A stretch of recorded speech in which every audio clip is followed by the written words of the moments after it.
All right, in this video, I wanted to talk through a little bit of the vocabulary that you're going to hear me use and that you might hear in the tutorial videos about magazines. And then I also wanted to kind of get you ready to set up your document, but you'll need both of them to really get a good understanding of what you're going to accomplish. So with that said, what you're looking at, again, is my mock project. The first thing that I wanted to cover with you is the difference between a lead page, a single lead page, and a spread, all right? So right off the top of the bat, you only have to design 3 pages. One is going to be a single standing page like this first one where my title says until 70 times 7.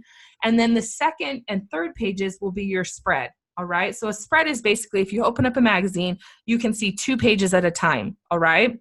So with that said, the spread design, I want to talk through this just briefly and explain what you're trying to accomplish when you design a spread. The best way to do this is to go ahead and take a look at the project examples, to look at my mock project, and then also even to just grab a couple magazines and thumb through, paying attention to overall spreads and how they're designed. But with that said, let me give you just a little bit of understanding about how we design in magazines. I'm going to go ahead and paste an arrow here into my screen. And on a single page, you guys know this, our eye goes, when we read, we go left to right and then top to bottom. So the most important information is going to be up in the top left-hand corner, and we're going to work our way down to the bottom right corner with the intent to kind of drive our viewer's eye through the information and to get them to turn the page and keep going, all right? You can totally see that by how the arrow is. My bigger text and more bold contrast is up at the top in the title, and then all of my text just flows really nicely down to the right page and kind of gets them to turn the page into my spread, okay? Now here's the thing, in magazines, no matter what page you turn, you're always going to have a left-hand page and a right-hand page, and that's where we get into the funniness of how to design with a spread.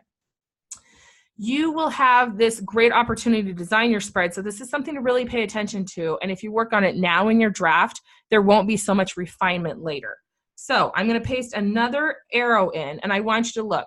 A spread consists of 2 pages, so essentially we're going to need to work left to right, top to bottom on 1 page, but we also have the overall look of what the design looks like when 2 pages are combined. So with that said, not only do we need to work top to bottom on each page, but we need the design from the top left of the left-hand page all the way down to the right bottom corner page to be something that looks aesthetically pleasing overall. You can see that I've done that by balancing my 2 photos, one on the left-hand corner and one on the right-hand corner. So my spread looks really aesthetically pleasing with all my copy in between. But then if you just looked at an individual page, we still are working from top left to bottom right really effectively by how I've placed my images. So every page needs to stand alone very well as a design, but then when you're working on your spread, you need to make sure that the 2 pages work together and they're really visually pleasing to the reader's eye as well. So keep that in mind as you work through that. With that said, I want to go ahead and give you a couple heads up on working on setting up your document for your magazine draft. So go up to File and go to New and hit Document. If you just select the default, you're going to end up with something that's 8.5 by 11. That's great, but for our project, we are doing an 8 by 10 portrait setting. Now, I don't know about you, but I don't design, my mind doesn't think in picas very well. So I always change this to inches, just because inches is my unit of choice. But you can see, when I change to inches, it's 8.5 inches by 11 inches. So we'll need to change this to 8 by 10. And then this facing pages box, it should be checked, but make sure that it is before you hit Create. For me, I just leave a single page and I hit Create, and I want to show you essentially what's going to happen. You'll see that I have my Pages menu selected over here on my right-hand side in my toolbar.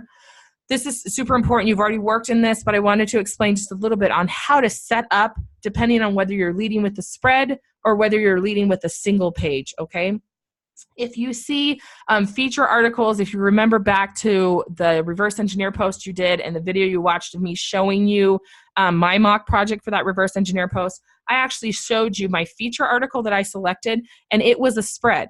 So if that's what you're intending, the easiest way to do it is like this. You'll go to the pages, you'll see that page 1 is selected and that it's obviously a right page lead, right? Then you'll go down to this thing that looks like a little sticky note, and I'm just going to add in pages 2 and 3. Now here's the thing, this works out great if you're going to go ahead and design with a right lead, okay? But if you want to lead with a spread, here's what I recommend. Actually add in 4 pages and then leave page 1 blank. Don't worry about designing anything there. Just leave it blank until we get to the end of our design. You'll start designing on page 2 and 3 and 4. So 2, 3, and 4 will be your actual pages.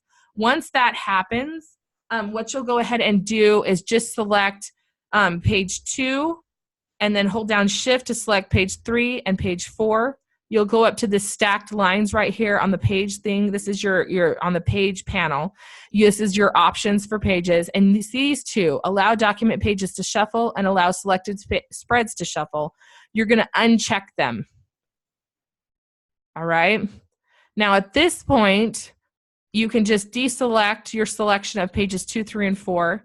You'll select page 1 and then go down to this trash can and hit delete, and then you'll have your spread. Okay. So the idea with that feature, the allowing the pages to shuffle and the spreads to shuffle, that's when you're laying out an entire magazine. So if you had a 200-page magazine that you were putting out, then you'd want to use those features, because as you decide to move articles around, you would want the spreads and the page to shuffle accordingly. So you would know, oh, I'm starting with a spread here, but I need a single page right here, so we'll put in ads there because we have a right-hand lead. That's why it's so important to understand the difference between leads and spreads, and then knowing between, if it's a feature article, you'll lead with a spread, and if it's just a regular article, usually most designers lead with just a single page lead, which is that right page lead. All right.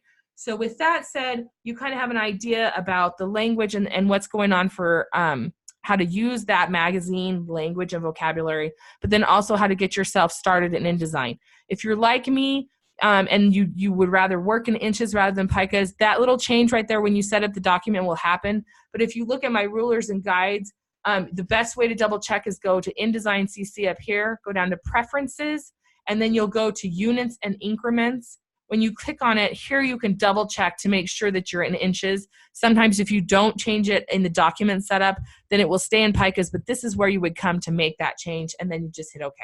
So with that said, I'll catch you in the next video.